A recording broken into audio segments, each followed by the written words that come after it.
오늘 우리에게 주시는 하나님의 말씀 보시겠습니다. 마태복음 16장 13절로 28절에 있는 말씀 교독하시겠습니다.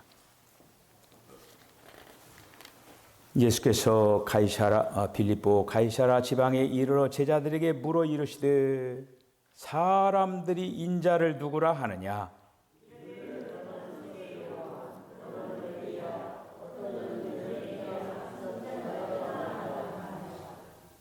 이르시되 너는 나를 누구라 하느냐?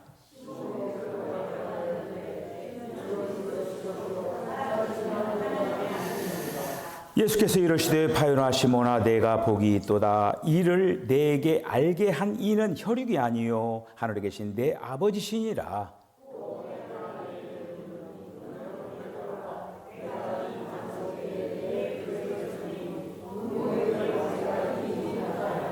내가 천국 열쇠를 내게 주리니 내가 땅에서 무엇이든지 매면 하늘에서도 매일 것이요 내가 땅에서도 무엇이든지 풀면 하늘에서도 풀리리라 하시고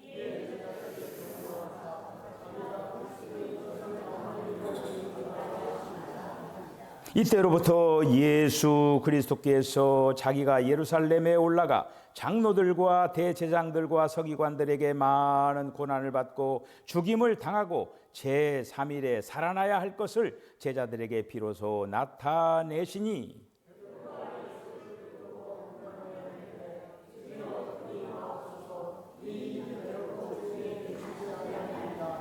예수께서 돌이키시며 베드로에게 이르시되 사탄아 내 뒤로 물러가라. 너는 나를 넘어지게 하는 자로다. 내가 하나님의 일을 생각하지 아니하고 도리어 사람의 일을 생각하는도다 하시고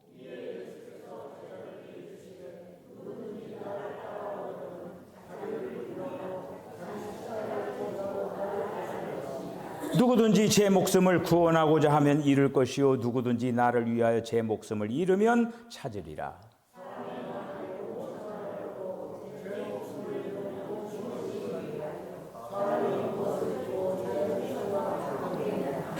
인자가 아버지의 영광으로 그 천사들과 함께 오리니 그때에 각 사람이 행한 대로 갚으리라.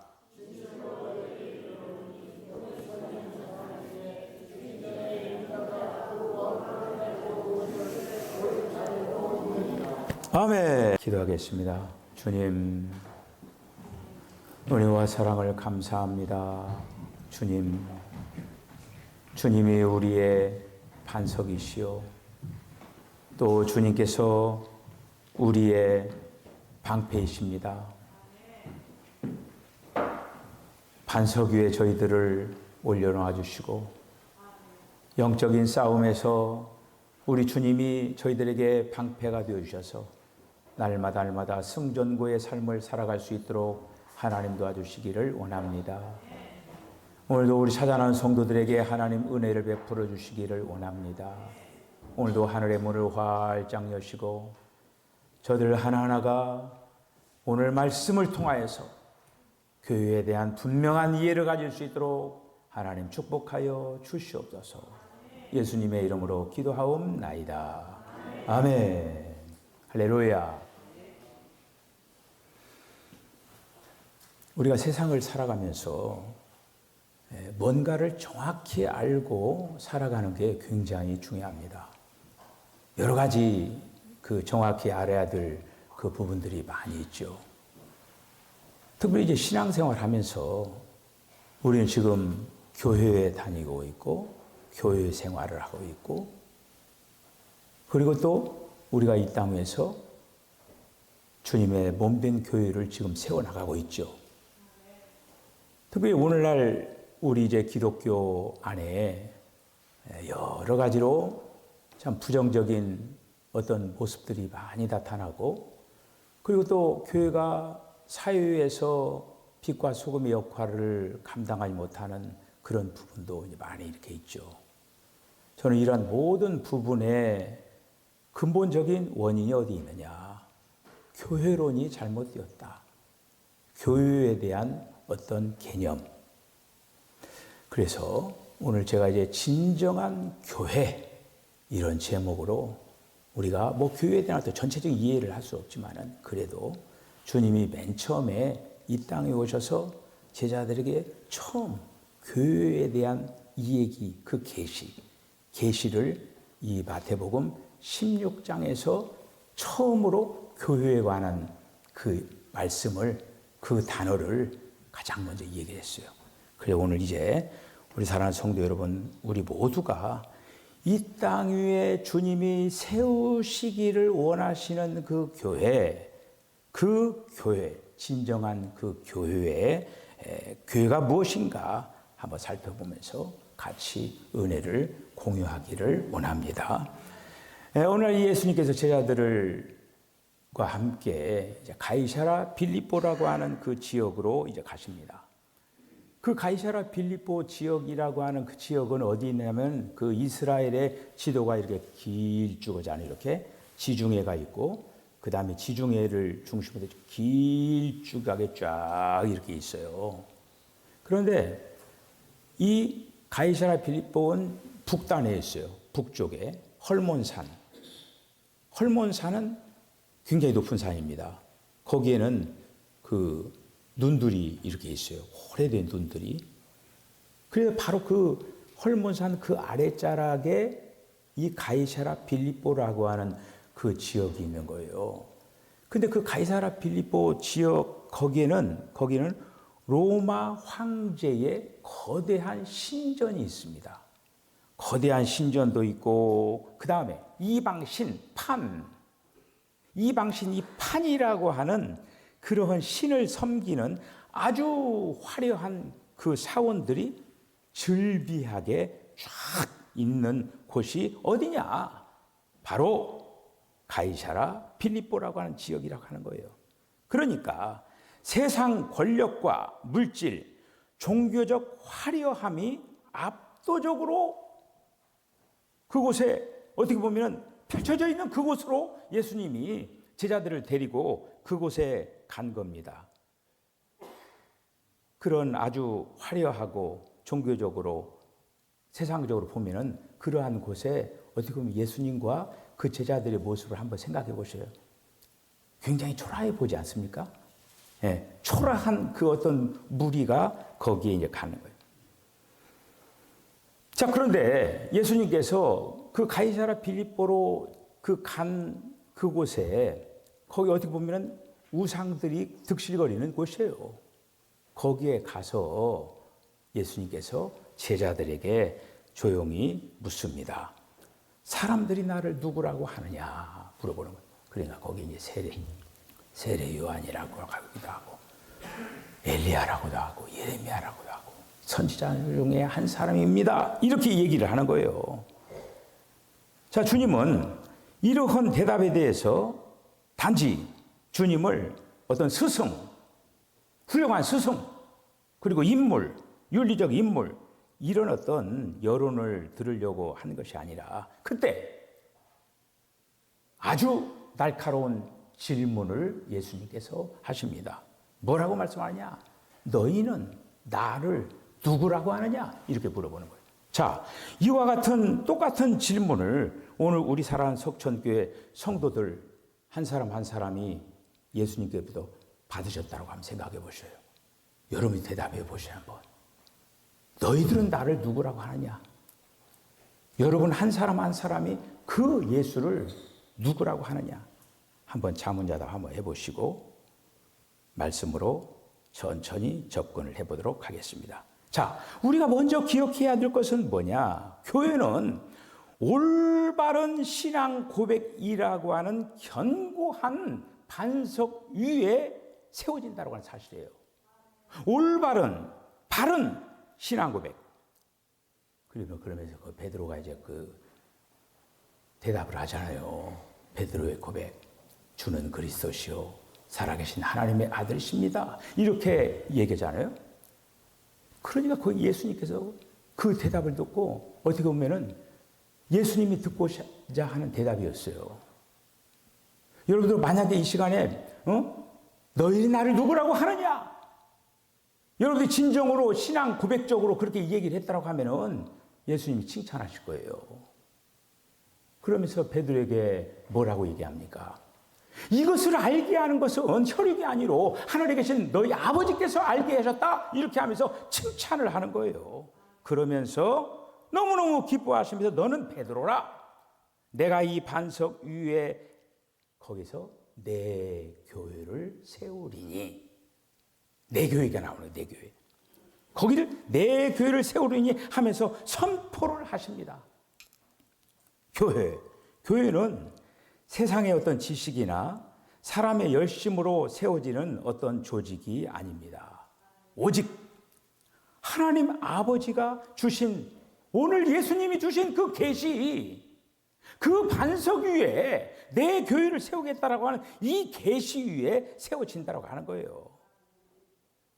만약에 우리의 신앙의 기초가 부모님의 신앙, 막연한 어떤 종교적인 지식에 머물러 있다라고 하면은 그 신앙은 어떤 인생의 우여곡절 속에서 흔들릴 수밖에 없는 거예요. 특별히 더 심한 풍파가 닥쳐올 때 설 수가 없습니다. 흔들릴 수밖에 없는 거예요. 하지만은 주님이 나의 생명이시고 나의 주님이시고 나의 반석이시고 이렇게 할 때 흔들리지 않는 신앙의 사람이 될 수가 있다고 하는 거예요. 우리가 이제 고린도전서 3장 11절에 있는 말씀 보면은 이 닦아둔 것 외에 능히 다른 터를 닦아둘 자가 없으니 이 터는 곧 예수 그리스도라. 터 얘기가 나와요. 터 얘기가 나오는데 그러면서 이제 그 고린도 전서 3장 12절로부터 쭉 보면은 그 터가 나오는데 어떤 사람은 그 터를 금으로, 은으로, 보석으로 터를 닦고 어떤 사람은 풀과 나무와 짚으로 터를 닦는 거예요. 그런데 어느 날 심판날에 제대로 했는지 불을 통과해 보겠다라고 하는 거예요. 여러분 어떻습니까? 남는 것이 뭡니까? 금과 은과 보석으로 터를 닦은 사람들 그 남아 있겠죠. 그런데 나무와 풀과 짚으로 만약에 터를 구성을 했다라고 하면은 그 터는 어떻게 돼요? 다 타버리죠. 아무것도 없는 거죠. 그런데 여러분, 그러면서 고린도전서 3장 12절로 17절 이 얘기가 진행되면서 그 다음 구절이 굉장히 중요한 구절이 나오는 거예요. 어떤 말씀이냐? 너희는 하나님의 성전이다. 그리고 너희 안에 성령이 계신 것을 알지 못하느냐. 이 말씀이 딱 연결되는 거예요. 우리 석천교회 교회 표가 올해 함께 지어져 가는 그런 교회입니다. 그리고 우리는 지금 어떻게 보면 오늘 베드로의 그 신앙 고백 위에 우리는 어떻게 되냐면 그 그리스도가 우리 안에 이제 오시는데 그 그리스도가 한마디로 반석이신 그리스도가 자라나야 된다고 하는 거예요. 자라나가 되어가지고 그렇게 해서 교회가 형성이 된다는 그런 말씀이에요. 여러분들 피사의 사탑을 아십니까? 한번 엔터해 보세요. 네, 용진아. 피사의 사탑. 피사의 사탑이 지금 기울어져 있죠. 자, 피사의 사탑이 그 기울어져 있는데 피사의 사탑이 참 아름답습니다. 그런데 매년마다 조금씩 기울어 가고 있다라고 하는 거예요. 그 이유는 뭐냐? 설계 결함이 아니라 그 기초에 문제가 있다라고 하는 거예요. 그 기초, 한마디로 기초가 진흙과 모래가 섞인 부드러운 토양 위에다가 저 피사의 탑을 지었다라고 하는 거예요. 인생도 그렇고 교회도 그렇고 마찬가지예요. 화려한 어떤 외관이나 어떤 프로그램이 중요한 것이 아니라 그 기초가 중요하다고 하는 것이죠. 조금 전에 고린도전서 3장 12절로 17절에 그 기초, 금분과 은과 보석이 뭡니까? 하나님의 성분이에요. 하나님의 성분을 얘기하고 있는 거예요. 그러면 나무와 풀과 짚은 뭐냐? 나로서. 나의 어떤 무엇으로 지은 거. 이거는 다 불타버리다라고 하는 거예요. 우리가 이제 그래서 두 번째 우리가 잊지 말아야 될 것은 뭐냐? 교회의 소유권은 오직 주님께 있다라고 하는 거. 할렐루야! 교회의 소유권은 주님께 있다라고 하는 거예요. 오늘 말씀에서 분명히 말씀하시지 않습니까? 내가 내 교회를 세우겠다. 교회가 특히 이제 그 장로교 같은 경우는요, 교회가 그 목사님 이름 앞으로 된 교회들이 많아요.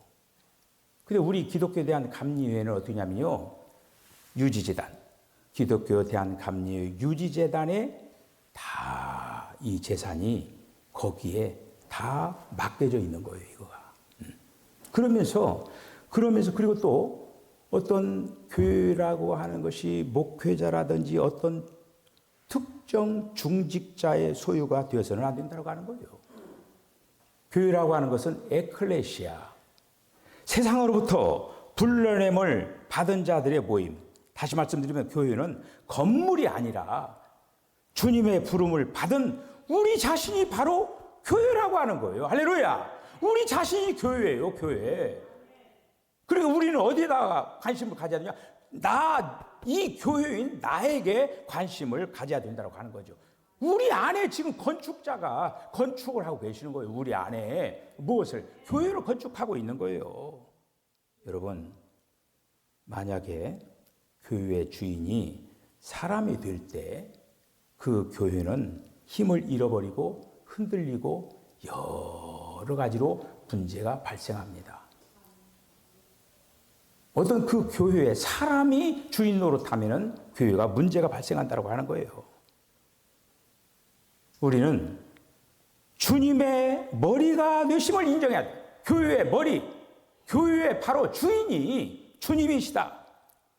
그분의 통치 아래 머물 때 오늘 본문에 있는 말씀 보니까 교회가 음부의 권세를 이기고 죽음과 사탄의 세력을 파괴하고 승리하는 역동적인 공동체가 된다고 하는 거예요. 할렐루야! 이렇게 되어진다고 하는 거예요.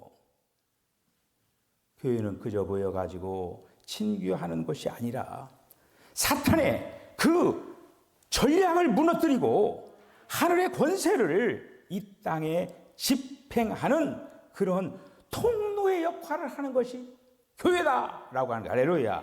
그래서 우리가 골로새서 1장 18절에 있는 말씀 보면 그는 몸인 교회의 머리니, 그는이 누굽니까?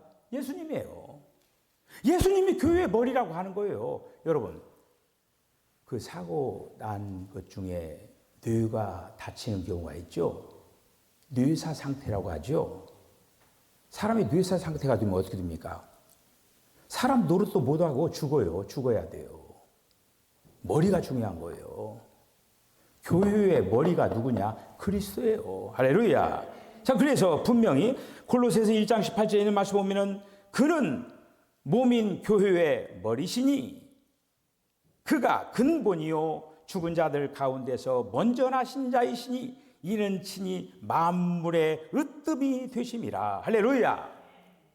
여러분, 그 지휘자 토스카니니 여러분들 아시죠? 지휘자, 아주 유명한 지도자. 이 위대한 지도자 아르투로 토스카니니가 늘 단원들에게 하는 말이 있었어요. 어떤 말을 했느냐? 토스카니가 뭐라고 했냐면 나는 아무것도 아니다. 당신들도 아무것도 아니다. 다만 오직 베토벤만이 전부이다. 그런 지휘를 할 때 자기가 그 곡을 해석을 하고 그러면서 뭘 잘했다고 뽐내기보다는 어떻게 하면은 그 작곡가의 의도를 완벽하게 구현할 수 있을까 하면서 거기에 집중했다고 하는 거예요.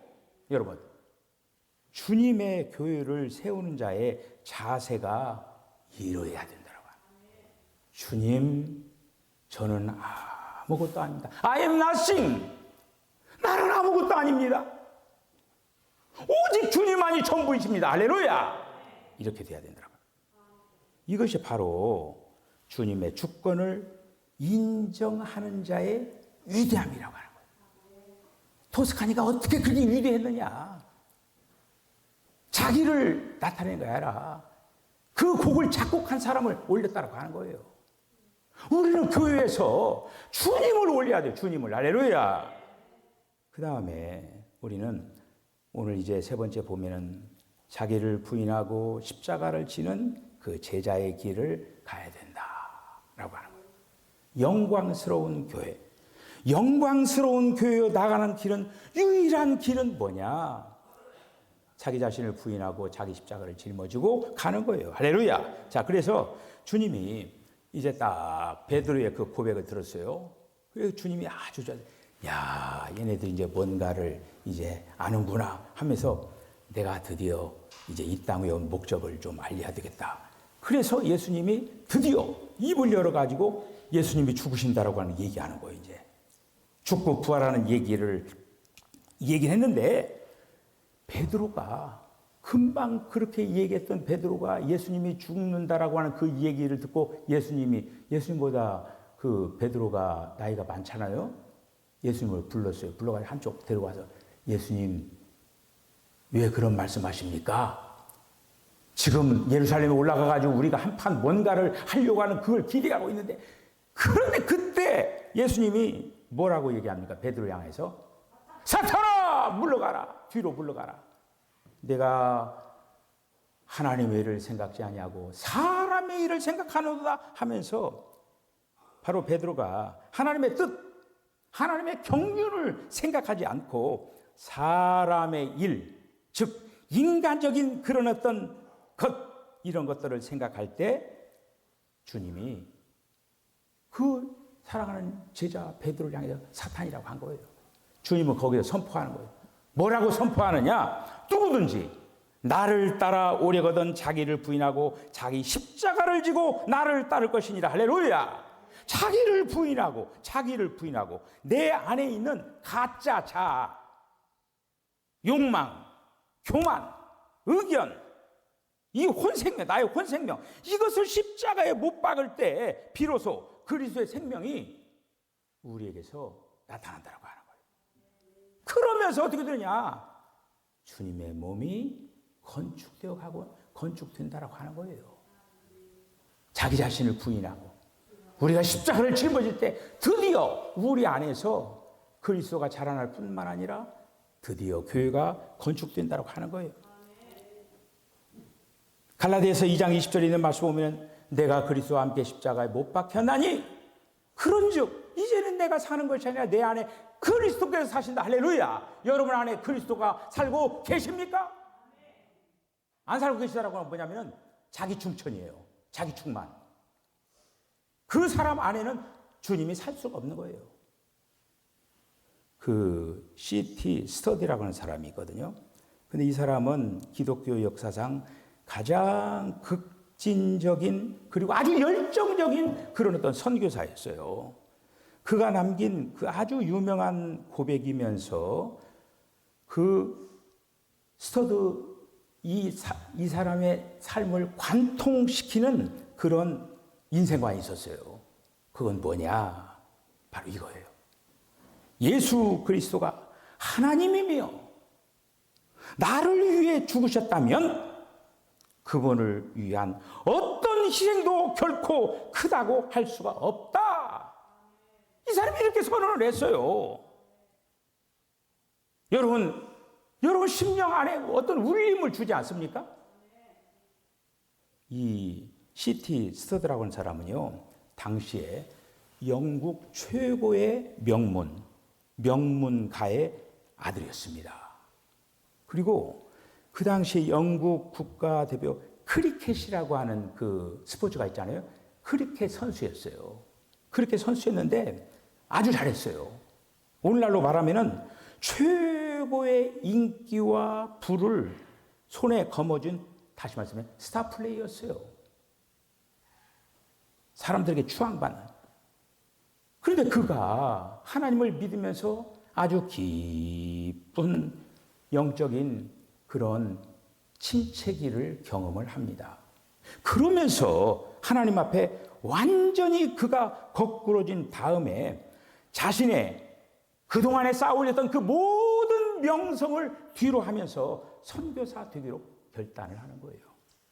그래서 1885년 케임브리지 대학에 다니는 6명의 친구들과 함께 중국 선교를 떠납니다. 그래서 유명한 케임브리지 세븐 그런 말이 있어요. 케임브리지의 7사람. 이 사건은 당시 영국 사회에 엄청난 그런 어떤 충격을 줬습니다. 그리고 이 7명의 이 사람들이 이렇게 선교를 떠나고 그러니까 아주 젊은이들에게 어떤 굉장한 어떤 선교의 헌신에 대한 도화선을 당긴 사람들이 바로 이 사람들이었어요. 이 서트라고 하는 이 선교사는 그냥 희생이 말뿐이 아니었습니다. 25살 때 그가 아버지로부터 막대한 유산을 물려왔습니다. 요즘 말로 얘기하면 수십억 원. 허기하면 수십억, 요즘은 뭐 수십억 원 좀 적죠. 그런데 어쨌든 수십억 원을 그 당시에 이제 유산으로 받는 거예요. 그런데 그가 마태복음 19장에 있는 그 부자 청년 이 얘기처럼 예수님이 너 가진 거 나눠주고 나를 따라 그랬잖아요. 그것대로 이 스드가 한 거예요. 해가지고 자기 유산의 일부분을 그 당시에 조지 뮬러가 있었잖아요. 고아원의 아버지여가지고 조지 뮬러에게, 윌리엄 부스에게, D.L. 무디에게, 전도자 무디에게 기부를 다 한 거예요. 그리고 조금 남은 거를 그걸 갖다가 결혼 선물로 아내에게 주었습니다. 그런데 그 아내 된 사람이 우리 주님을 위해서 모든 것을 드립시다 해서 그 남은 것도 사유에 기부를 하는 거예요. 그러면서 중국 선교, 인도 선교, 마지막에 아프리카 선교 하면서 끝까지 이렇게 이제 자기 자신을 희생하면서 가치 있는 삶을 누려나간 것을 볼 수가 있습니다. 그가 남긴 유명한 한 구절의 명제가 있습니다. 그건 뭐냐? 오직 한 번뿐인 인생이라고 하는 짤짤한 시예요. 그 시가 이렇게 됐습니다. 오직 한 번뿐인 인생 곧 지나가리라. 오직 그리스도를 위해 한 일만이 영원하리라. 이 시를 남기고 주님의 부름을 받았습니다. 여러분 이제 말씀을 마칩니다. 오늘 마태복음 16장에 있는 말씀은 계시로 시작하는 거예요. 계시로 시작해서 교회를 거쳐가지고 십자가로 결론을 맺습니다. 사랑하는 성도 여러분, 지금 교회의 기초가 무엇인지 우리가 이 시간에 말씀을 나눴습니다. 우리는 이렇게 기도를 해야 돼요. 이 교회가 지금 든든히 세워져 나가고 있는 교회가 되어야 되지 않겠습니까? 이 교회가 주님의 교회잖아요. 주님의 교회가 든든히 세워져 나가야 되는 거예요. 주님의 교회가 든든히 세워져 나가는 교회에 있어서 주님, 우리는 이렇게 기도해야 돼요. 주님, 제가 주님의 걸림돌입니까?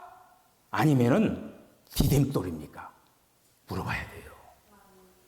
주님의 몸된 교회가 나날이 성장하고 발전하는 데 있어서 나는 어떤 돌인가? 분별의 지혜를 구해야 된다고 하는 거예요. 여러분, 십자가 없는 고백은 가짜예요. 고백 없는 십자가는 고역입니다. 우리는 날마다 자신의 생각과 자신의 권리, 우리는 이걸 십자가에 내놔야 돼요. 오직 주님 말이 머리 되심을 인정할 때 우리 사랑하는 석천교회가 음부의 권세가 결코 이기지 못하는 영광스러운 공동체가 될 줄로 믿습니다. 비록 지금은 우리가 고난의 길, 십자가의 길을 걸어가는 것 같지만은 주님은 반드시 영광 중에 다시 오실 때에 그 주님을 신뢰하면서 나아간 우리에게 주님이 우리의 기쁨이 되고 자랑이 되고 소망이 되면서 우리에게 큰 그런 보상으로 채워주실 줄로 믿습니다. 사랑하는 성도 여러분, 주님 앞에서 주님의 몸된 교회를 부흥시켜 나가는 일에 이 이력을 감당하시기를 주의 이름으로 간절히 축복합니다. 기도하겠습니다. 주님, 은혜와 사랑을 감사합니다. 주는 그리스도시요 살아계신 하나님의 아들이십니다. 베드로의 이 고백 이후에 주님의 교회를 세운다라고 했습니다. 주님, 주님의 교회가 더욱더 번성하고 발전하고 성장하고 세상에 무엇보다도 등대의 사명, 세상에 또 빛과 소금의 사명, 복음을 땅끝까지 전하는 그런 귀한 교회로 사용되게 하여 주시옵소서. 예수님의 거룩하신 이름으로 기도하옵나이다. 아멘.